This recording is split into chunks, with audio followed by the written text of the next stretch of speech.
Hello friends,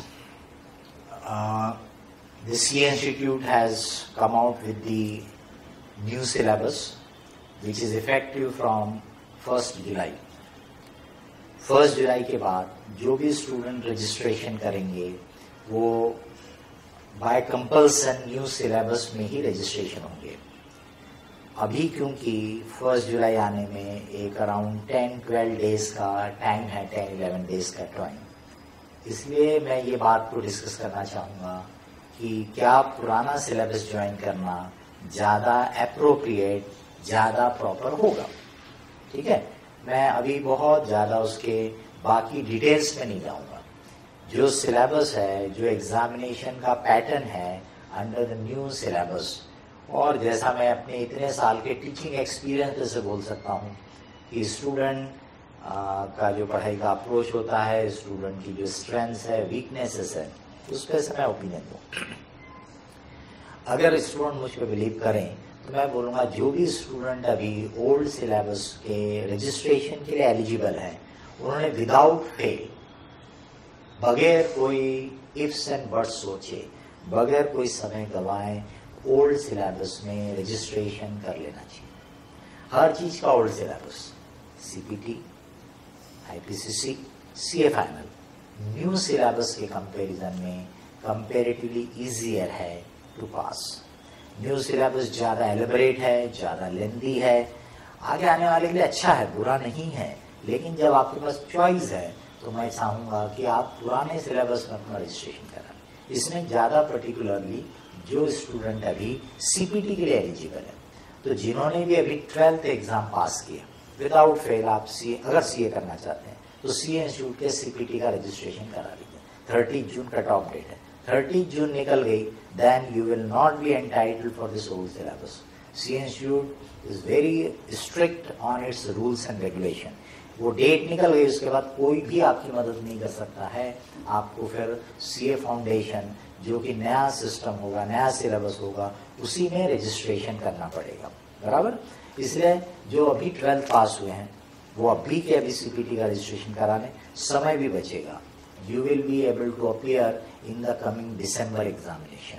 अगर आप CPT के बजाय सीए फाउंडेशन में जाएंगे, यानी 1 जुलाई में या उसके बाद रजिस्ट्रेशन करेंगे, तो आपको ऑटोमेटिकली मई 2018 की एग्जाम देने मिलेगा।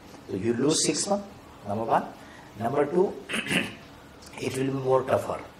That new syllabus includes even the English, which may when we were a student, जब हमने CA entrance किया था 30 years or more earlier, at that time also we used to have English. तो English was a killer subject. बहुत सारे बच्चे English में fail हो जाते थे। तो अभी भी लॉ के साथ 40 मार्क्स का इंग्लिश ऐड हुआ है, और अगर उसमें 40 में आपको मिनिमम मार्क्स स्कोर करने का अगर कंपल्सन होगा तो naturally that will become more even difficult. तो आप 6 months भी सेव करते हैं, and it's easier to pass CPT as compared to CA foundation. CA foundation will have more syllabus. मोटा मोटा अगर हम बोलें तो मुझे लगता है कि एटलीस्ट 1/3 टाइम तो सिलेबस में बढ़ जाएगा। You will have more to study and will more tougher also.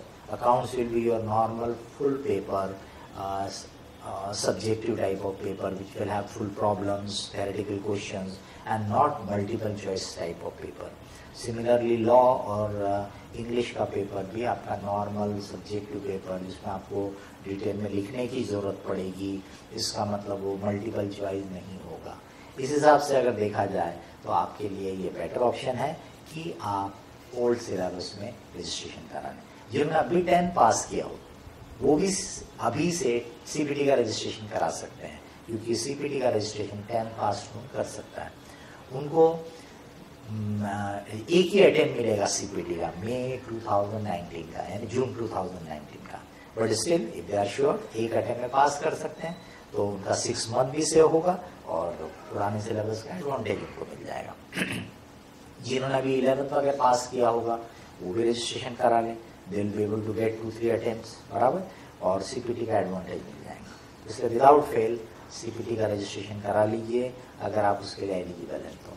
As far as the IPCC concern, जिसकी जगह जो नया सीए इंटरमीडिएट सिलेबस आ गया, उसमें काफ़ी रीशफलिंग है, इधर से उधर चेंजेस हुए हैं। फाइनल लेवल के कुछ पोर्शन इसमें आ गए हैं, पर्टिकुलरली अकाउंट्स में।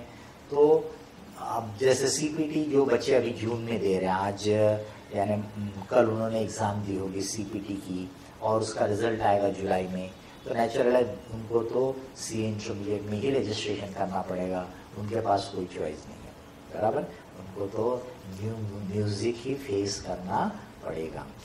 जो बच्चे ग्रेजुएशन के बेसिस पे आ रहे होंगे वो ज़रूर अभी भी आईपीसीसी का रजिस्ट्रेशन इमीडिएटली करा सकते हैं, या जिन्होंने हो सकता है आईपीसीसी ग्रुप 1 का कराया होगा, ग्रुप 2 का नहीं कराया होगा, तो ऐसे स्टूडेंट ने 30 जून के पहले आईपीसीसी ग्रुप 2 का भी रजिस्ट्रेशन करा लेना चाहिए, ताकि उनको ओल्ड सिलेबस का थोड़ा सा बेनिफिट, थोड़ा सा एडवांटेजेस मिल जाएगा।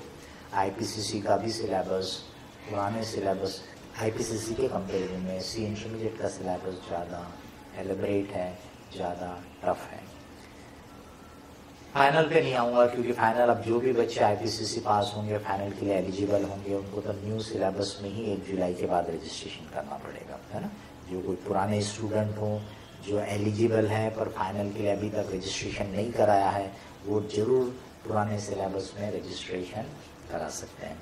देखिए, नई जो भी चीज़ आ रही है वो फ्यूचर के लिए अच्छी है, इंस्टीट्यूट ने सोच समझ के लाया है।